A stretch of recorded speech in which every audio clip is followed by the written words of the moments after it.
Senhor e Salvador Jesus Cristo. Hoje nós daremos continuidade à nossa série pela manhã, nas bem-aventuranças. Chegamos à nossa quarta bem-aventurança. Eu te convido a abrir sua Bíblia em Mateus, capítulo 5.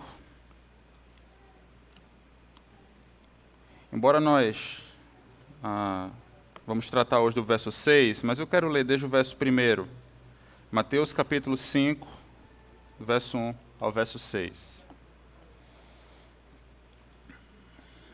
Essa série, A Cidadania do Reino de Deus. Hoje nós veremos bem-aventurados os que têm fome e sede de justiça.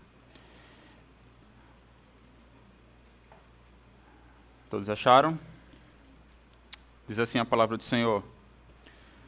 Quando viu as multidões, Jesus subiu ao monte, e havendo-se sentado, seus discípulos se aproximaram, e ele começou a ensinar-lhes, dizendo: Bem-aventurados os pobres em espírito, pois deles é o reino do céu. Bem-aventurados os que choram, pois serão consolados. Bem-aventurados os humildes, pois herdarão a terra.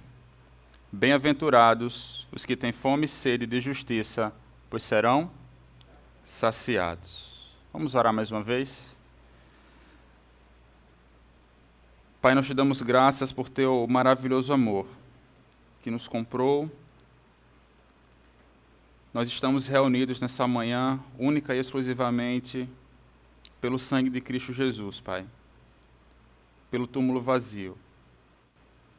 Nós te louvamos por tua igreja reunida neste local de portas abertas, usufruindo de tão grande bênção, Pai.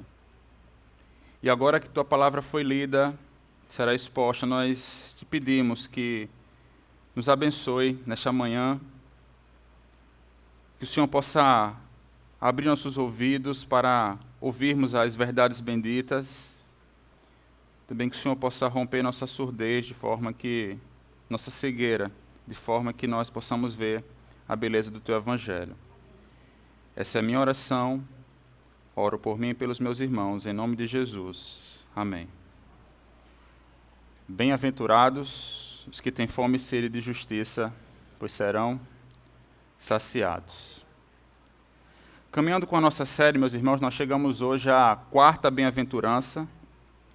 E nas três primeiras nós observamos qual é o caráter interno do cidadão do reino de Deus, já que as bem-aventuranças tratam justamente disso, da norma do reino ou da ética do reino. E o caráter do reino ele fica muito evidente aqui quando nós percebemos que duas das bem-aventuranças elas prometem a mesma recompensa. Se você ver comigo o verso 3, ela diz, a primeira bem-aventurança, bem-aventurados os pobres em espírito, pois deles é o reino do céu. E a última bem-aventurança, o verso 10, ela vai dizer, bem-aventurados os perseguidos por causa da justiça, pois deles é o reino do céu. O que nós temos aqui, então, é uma espécie de moldura. Isso significa que tudo que está dentro, tudo que se encontra entre essas duas molduras, isto é, as duas expressões iguais, conformam-se ao mesmo tema, nesse caso, o reino do céu. Portanto, o conceito do reino de Deus está estampado claramente aqui nas bem-aventuranças e é um dos temas centrais do Evangelho de Mateus. Nós já vimos também, fomos ensinados, que as bem-aventuranças elas não foram ditas de forma aleatória, Há, sem dúvida, uma sequência aqui, uma ordem lógica e espiritual. E até aqui nós vimos que o indivíduo que foi marcado pela pobreza de espírito, pela pobreza espiritual, ele que chora também pelos seus pecados, é aquele também que se aproxima de Deus e dos outros com mansidão, esse também deve ser caracterizado pela fome e sede de justiça. Como o pastor Fábio muito bem colocou, não é que você tem que escolher uma, Vou ficar com essa daqui para mim, essa daqui eu vou descartar, porque eu não sou tão manso assim. Não, aqui é um conjunto. Aqui está descrito o caráter do cidadão do reino de Deus, o caráter de todo e qualquer cristão. E nessa quarta bem-aventurança nós entramos em um outro bloco, A ênfase nas 3 primeiras era um olhar mais atento no eu interno, e a partir desse versículo, nós começamos a caminhar sobre trilhos mais práticos, portanto, aqui uma leve alteração de ênfase. E esse é um texto que se divide naturalmente, muito fácil diante de nós, não é? Porque os vocábulos usados por Jesus aqui são simples e fazem parte do nosso dia a dia, embora não deixe de ser um verso que traga uma boa densidade teológica. E nessa simples declaração, nessa simples proposição, nesse simples verso, algo tão rico que Martyn Lloyd-Jones ele chega a comentar assim: quando se trata de profissão de fé cristã, não conheço melhor teste para uma pessoa aplicar a si mesma do que um versículo como esse. No que se trata de profissão de fé cristã, não conheço teste melhor para uma pessoa aplicar a si mesma do que um versículo como esse. Portanto, nós estamos diante, meus irmãos, de uma clara afirmação do Evangelho, uma sentença extremamente simples, mas eminentemente doutrinária, e essa é uma das declarações, sem dúvidas, mais contundentes de toda a Escritura. Portanto, eu me proponho nessa manhã a trabalhar essa bem-aventurança em 2 braços, em 2 movimentos. No primeiro, nós apresentaremos a condição de todo homem, que é apontado como Jesus, como faminto e sedento. E, em segundo lugar, nós apresentaremos o que pode saciar essa fome e essa sede. Eu não me deterei aqui a trabalhar novamente a definição ou o conceito por trás do termo bem-aventurança, não é de forma mais funda, porque nós já vimos isso nas demais exposições, mas em termos simples, não é? A palavra grega makairos, tradução aqui para bem-aventurados, pode ser melhor entendida como abençoado, embora algumas versões optem por traduzir como feliz, não é? Ou no superlativo, quão feliz. E na Bíblia, você ser abençoado significa basicamente você ser aprovado, você ter aprovação. E quando Deus abençoa o homem, Ele o está aprovando. Com essa compreensão, nós vemos que não pode haver bênção maior do que você ser abençoado por Deus, do que você ser aprovado por Deus. E o homem que nessa sentença recebe essa aprovação de Deus é o homem que tem fome e sede de justiça. Mas Jesus pinta nesse verso, pensando nesse primeiro movimento, Jesus pinta nesse verso o retrato de todo homem, porque ele coloca todos em igualdade ao utilizar as palavras fome e sede. Isso é uma necessidade básica de todo homem. Nesse aspecto, todos os homens são iguais. Isso porque, fisiologicamente, não há nada mais básico para o homem do que comer e beber. E nós podemos confirmar que isso não é uma fantasia, né, meus irmãos? Se você está com fome, você não vai chegar para sua esposa hoje ao meio-dia, amor, estou morrendo de fome. Isso é coisa da sua cabeça. E eu acho que você tem que mudar seu mindset. Você fala, olha, eu não estou com fome, eu não estou com fome. Isso não é uma fantasia, isso é pura realidade. Isso é uma necessidade que eu e você temos e que qualquer pessoa ao longo da história teve fome e sede. Então, é uma necessidade real e faz parte da vida de todo ser humano. Todavia, Jesus, nesse verso, não está falando no aspecto fisiológico aqui. Para além de alimentar-se e abastecer-se fisicamente, o homem busca saciar a sua alma. Ou seja, para além das necessidades físicas, há as necessidades espirituais. Isso mostra que todo homem é um ser religioso. Todo homem é um ser litúrgico. Na criação, o próprio Deus imprimiu no homem um senso divino, ou que Calvino vai chamar de semente religiosa, ou seja, o homem foi feito para adorar. O homem foi criado para adorar, mas adorar a quem? A Deus. No jardim do Éden, onde Deus o colocara, o homem estava totalmente abastecido. E não só abastecido pelas frutas, pelas comidas que haviam ali naquele jardim, mas principalmente pela comunhão com Deus, pelo relacionamento que esse homem tinha com Deus, que lhe enchia a alma. Ali o homem tinha tudo o que precisava, fartura física e principalmente um banquete espiritual. Porém, a Bíblia também nos diz que o homem, que era naturalmente abastecido, optou por seguir o seu próprio coração, pecou contra Deus, ferindo a sua santidade, e então perdeu-se profundamente. O homem que outrora vivia em um banquete espiritual, no relacionamento direto com Deus, em comunhão com Deus, agora tentaria encher-se com migalhas. Assim o pecado desviou a nossa inclinação de Deus para o que não é Deus. E a partir da queda, a partir da entrada do pecado no mundo, o homem tornou-se um ser drasticamente sedento. Se o homem, no primeiro momento, na criação, era naturalmente abastecido por Deus, no relacionamento com Deus, ele tornou-se drasticamente sedento. A sua alma jamais encontrou outra fonte no qual pudesse se saciar completamente. E essa sede insaciável é justamente fruto da separação.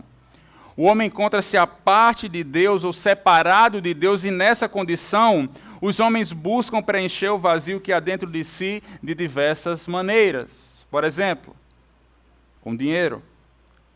Não é incomum observar homens buscando todo o tempo preencher o vazio das suas vidas com bens materiais, se esquecendo que isso não irá saciá-los. Não são poucos exemplos de homens que eu e você nós conhecemos, ou que nós vemos na mídia, que alcançam tudo que um homem pode alcançar, que conquistam tudo materialmente falando que um homem pode conquistar, mas que olham para isso e desconsideram. Por vezes tiram até a sua própria vida, pois se acham vazios. Parece que ao alcançar o mundo, se sentem mais e mais vazios. Isso nos mostra que os recursos materiais não podem nos satisfazer plenamente. Uma outra coisa que também não pode nos satisfazer plenamente são os amores.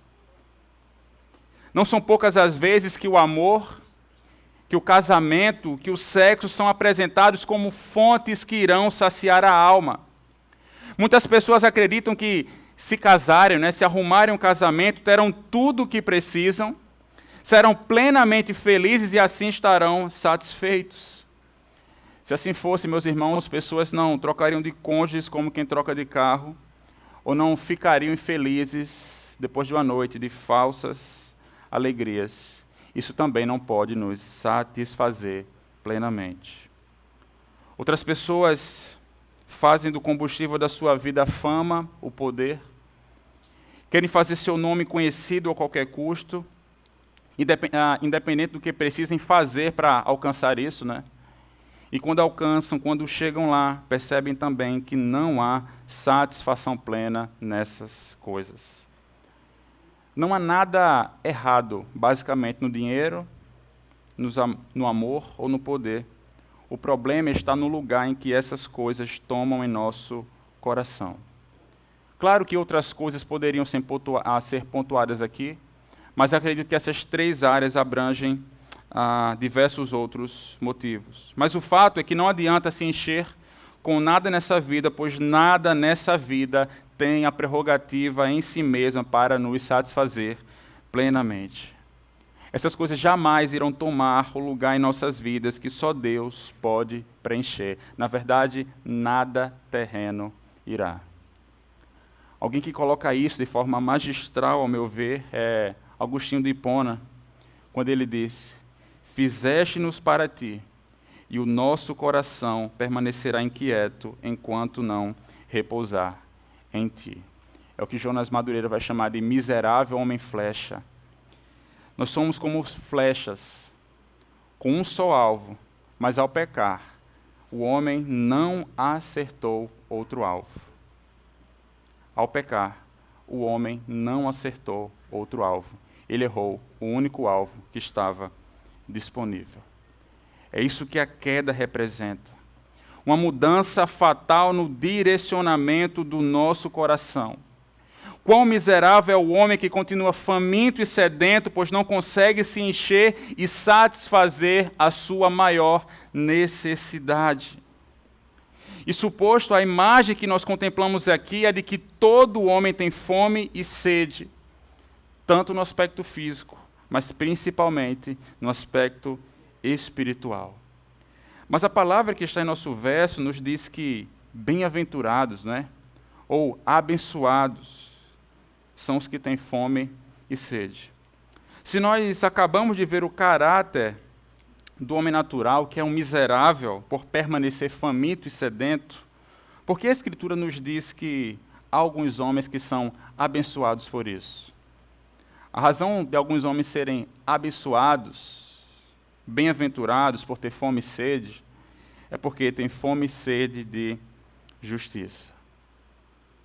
E só quem tem fome e sede de justiça, meus irmãos, é quem primeiro, olhando para si mesmo, viu a sua condição de pecado, o qual macula a perfeita criação do homem efetuada por Deus, e ao ver a sua pobreza espiritual, chorou por seus pecados, e assim se aproxima de Deus e dos outros com mansidão.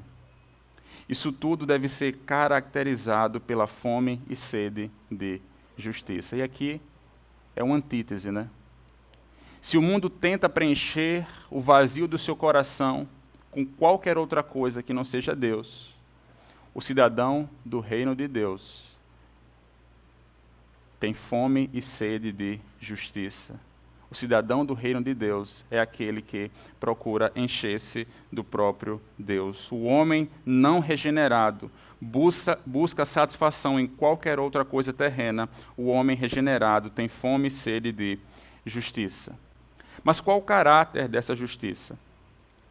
Alguns estudiosos entendem que essa justiça é destinada àqueles que anseiam por uma justificação, né? A justiça de Cristo que Deus acredita na conta do crente, do mesmo modo que acredita o pecado do crente na conta de Jesus. Mas nos parece que não é esse o teor da mensagem descrita aqui. À luz das bases para se obter as bênçãos contidas nas bem-aventuranças, é mais provável que neste verso a justiça se refira a fazer a vontade de Deus e conformar a sua vida à vontade de Deus. Ou observando o evangelho de Mateus no macro, a justiça pode ser caracterizada por uma conformidade à lei de Deus e por uma conformidade aos ensinos de Jesus. Esse é um ensino que está sendo ressaltado aqui. Portanto, a justiça que sacia o homem faminto e sedento é a justiça que busca por um padrão de vida em conformidade com a vontade de Deus e a semelhança de Cristo Jesus. Ou seja, o homem que agora reconhece sua condição de pecado é o homem que sabe que não pode mais buscar outras fontes. Antes, precisa beber da única e verdadeira fonte que é revelada em Jesus. O próprio Jesus disse em João 4, quem beber da água que eu lhe der, jamais terá sede.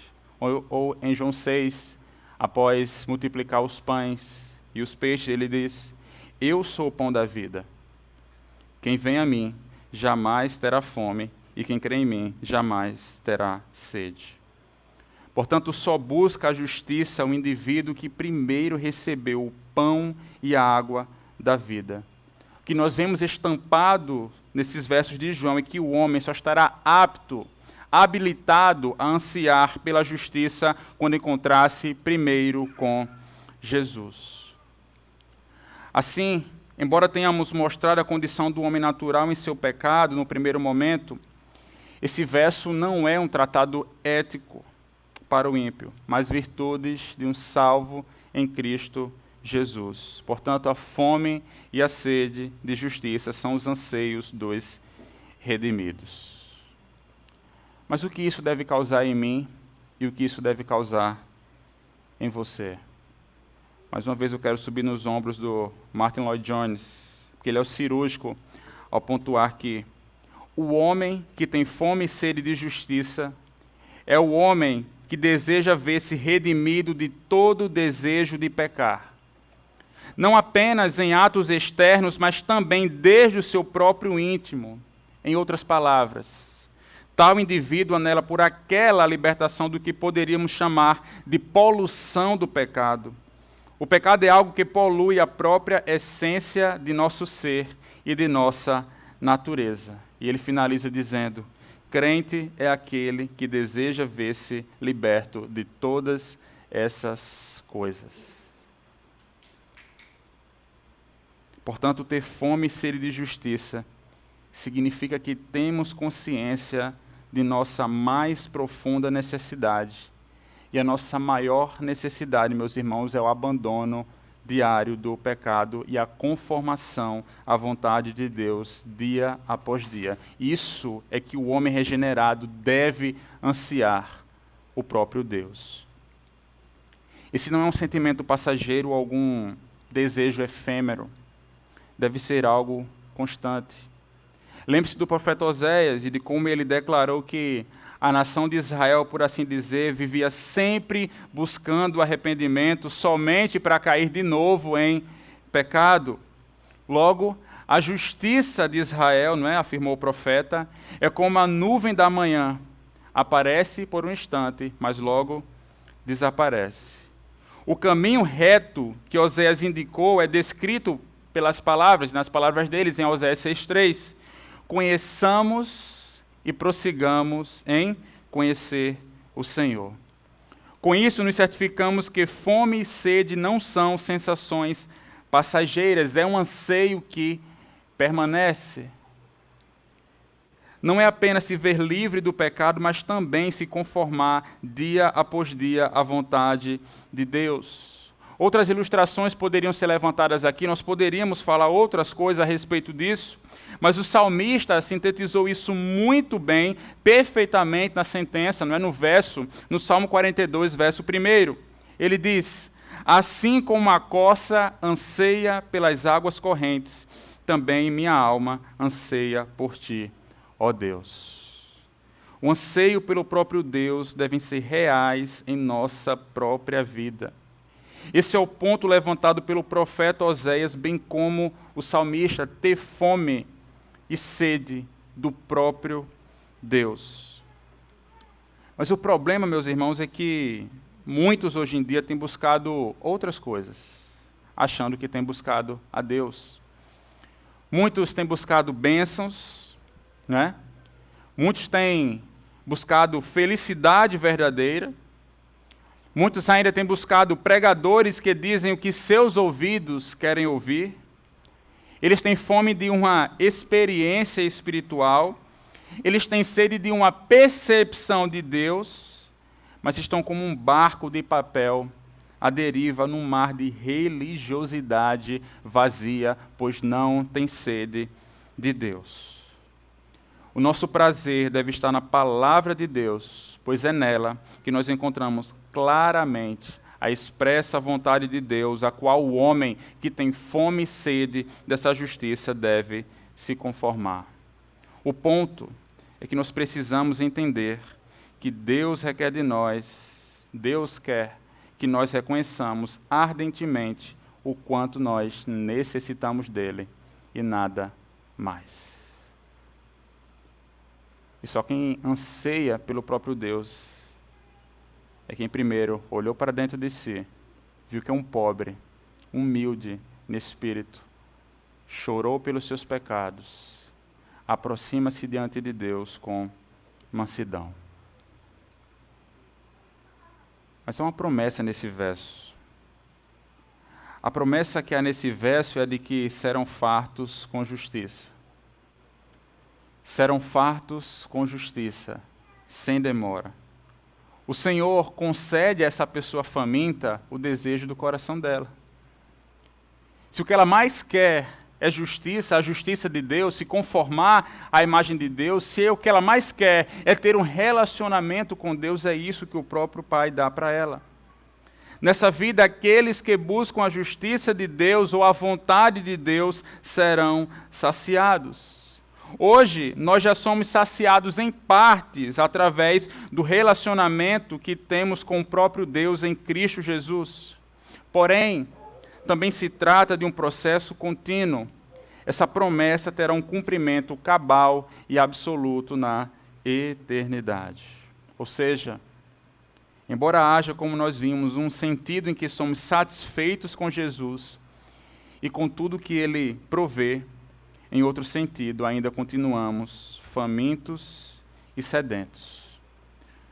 O crente é alguém que tem fome e sede de justiça, é abençoado e saciado por Deus, mas a justiça com que é saciado é tão maravilhosa que ele tem fome e sede de receber muito e muito e muito mais. Esse ciclo natural de crescimento é fácil de entender quando nos lembramos, mais uma vez, que nesse texto a justiça não se refere a obedecer regras.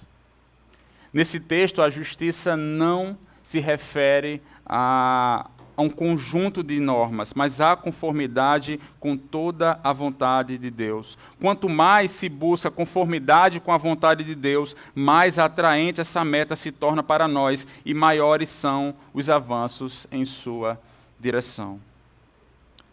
Assim como se no primeiro movimento nós vimos que na criação o homem era naturalmente abastecido com a presença de Deus, mas que na queda ele tornou-se drasticamente sedento, na redenção por meio de Cristo Jesus, o homem está saciado e será continuamente e eternamente saciado.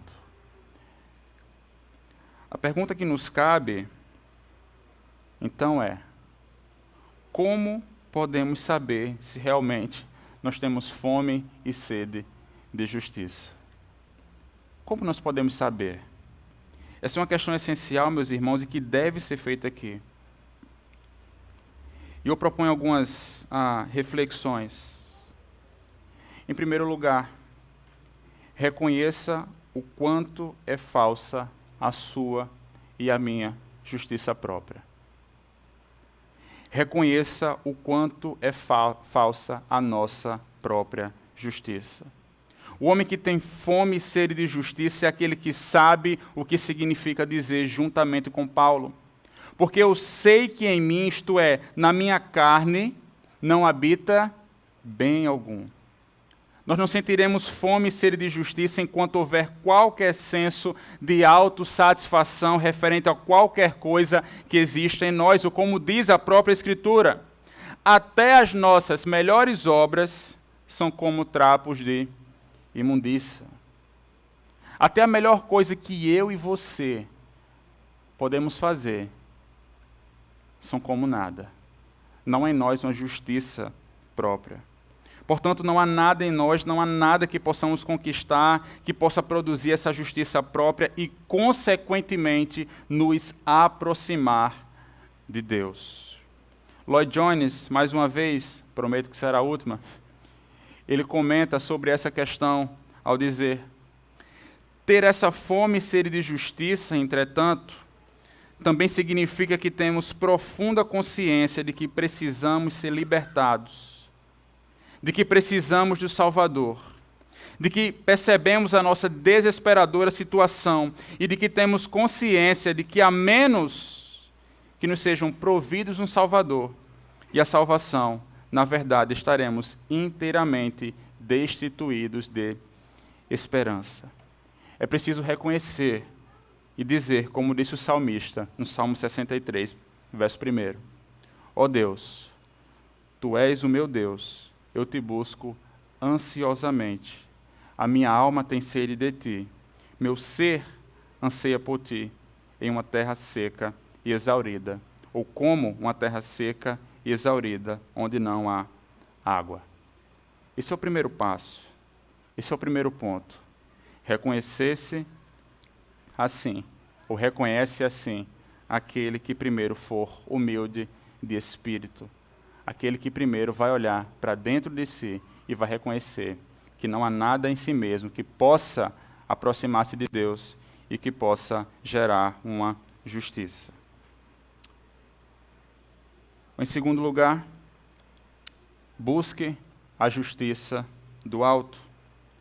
Nas palavras fome e sede, há um certo elemento ativo aqui. As pessoas que desejam algo, as pessoas que desejam algo com toda a força do seu ser, não ficam calmamente sentadas, esperando passivamente que se concretize o seu desejo, né? Se você está em casa, sozinho, né, é terrível quando a esposa viaja, né, pelo menos para mim, está com fome. Eu não fico lá sentado, esperando, rapaz, queria comer, ó. Você toma uma atitude. Você precisa fazer alguma coisa. E se você e eu temos fome e sede de justiça, fome e sede de nos conformarmos à imagem e semelhança de Deus, então investiremos tempo em favor disso. E o que é que pode nos ajudar nesse processo? Prossiga em comunhão com os irmãos através do culto público e a vivência da fé em comunidade. É nessa ambiência, meus irmãos, que nós encorajamos uns aos outros em nossas fraquezas e enfrentamos os desafios juntos a fim de crescermos cada dia mais e mais no conhecimento do Senhor. A ambiência da igreja local é de suma importância para manter o nosso apetite nas coisas do alto. Não se pode imaginar um cristão saudável que se recuse a estar na comunhão com seus irmãos. Isso é inconcebível, não dá para imaginar, sou um cristão saudável, mas não vou à igreja. Não vou para a reunião solene, para cultuar com os meus irmãos. Portanto, é importante estar aqui. Dedique-se à leitura da Bíblia. Leia e estude a Escritura, procure compreender a Escritura. Leia livros a respeito dos temas bíblicos. É através da Escritura que nós conhecemos a vontade de Deus para a nossa vida. Invista tempo. Aqueles que têm fome e sede de justiça demonstram um grande interesse em conhecer cada vez mais a Deus através da sua palavra. Existem coisas na nossa vida que não são pecado, né, mas às vezes são embaraços. E que nos impedem de crescer como se nós fôssemos uma planta e que estivesse ali cheia, entornada de ervas daninhas que nos sufocam e que nos impedem de crescer. Há um tal de celular hoje em dia, né? Não sei se o irmão tem. Mas às vezes a gente acorda já procurando assim, né? Para olhar uma mensagem, o que primeiro... eu lembro que antigamente a primeira coisa que a gente fazia era orar, né? Se acorda, faz uma oração, agradece a Deus. Hoje em dia a gente acorda, já vai para o celular, olhar o Zap, ver se durante a noite alguém precisou de você para alguma coisa, né? Mandou uma mensagem muito importante para você. Mas o fato é que isso não é pecado, você tem um celular. Mas se você se alimenta mais dessas migalhas do que do banquete que há na Escritura, precisamos rever como está o nosso apetite, a nossa fome, a nossa sede de conhecer a Deus através da sua palavra. Por último, mas não menos importante, a oração. Embora haja um aspecto ativo aqui, mas quero ressaltar, não no aspecto salvífico, não no aspecto da salvação, mas há, obviamente, no processo de santificação, há um sinergismo, há uma parcela óbvia nossa, mas Deus é o único que pode proporcionar a dádiva da justiça. O seu reino é um reino de justiça. Deus é aquele que nos pode dar a dádiva da justiça. Nós precisamos investir tempo abrindo o coração para o Senhor em oração, de forma que possamos clamar, a fim que Ele nos dê a justiça que nós tanto precisamos, a fim de que Ele nos faça crescer cada dia mais e mais em conformidade à sua própria vontade e à semelhança do seu Filho, o varão perfeito, que é Cristo Jesus. Esses são alguns meios através dos quais provamos se realmente temos ou não temos fome de justiça. Esse é um anseio da sua vida? Nós podemos assegurar com toda honestidade que nosso desejo, acima de qualquer outra coisa no mundo, é conhecer a Deus e ser semelhante a Cristo Jesus, desfazendo-nos do nosso próprio eu em todas as suas manifestações e passando a viver em vista única e exclusivamente para a glória de Deus e sua honra? Precisamos, meus irmãos, pensar nisso. Jesus é o nosso exemplo maior em todo esse processo. E ele, como um padrão de homem perfeito, certa vez afirmou que a comida dele era fazer a vontade do Pai. Esse também é o seu desejo? Será que esse tem sido o meu desejo? Pois muito bem. Como diz Mateus 7,7, pedi e vos será dado. Buscai e achareis. Batei e a porta vos será aberta. Bem-aventurados os que têm fome e sede de justiça, pois serão saciados, como disse o apóstolo Paulo, com toda a plenitude de Deus. Vamos orar?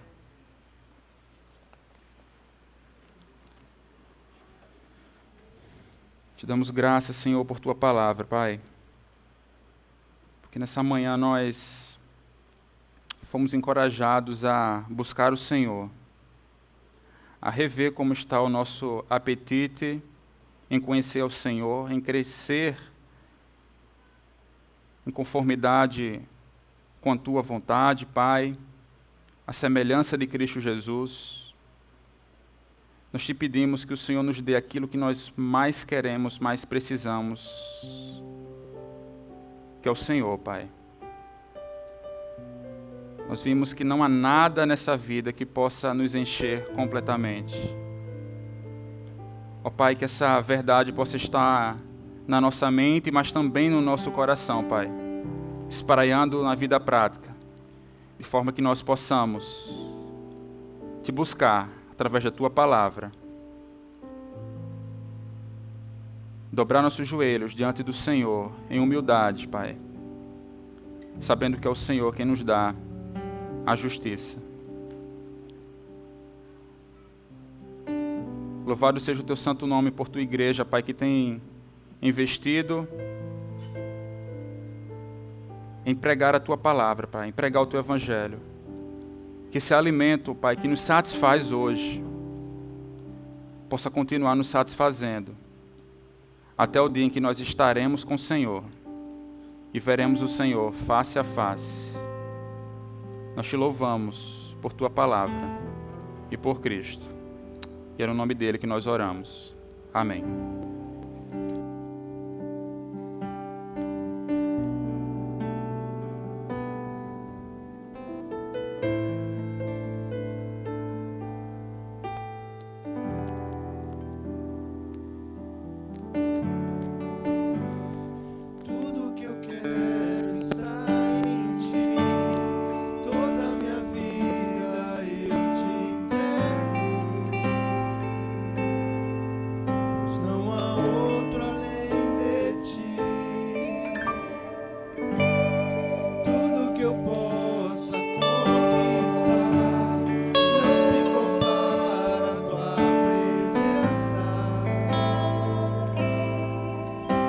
Prazer de te adorar, dias verdes.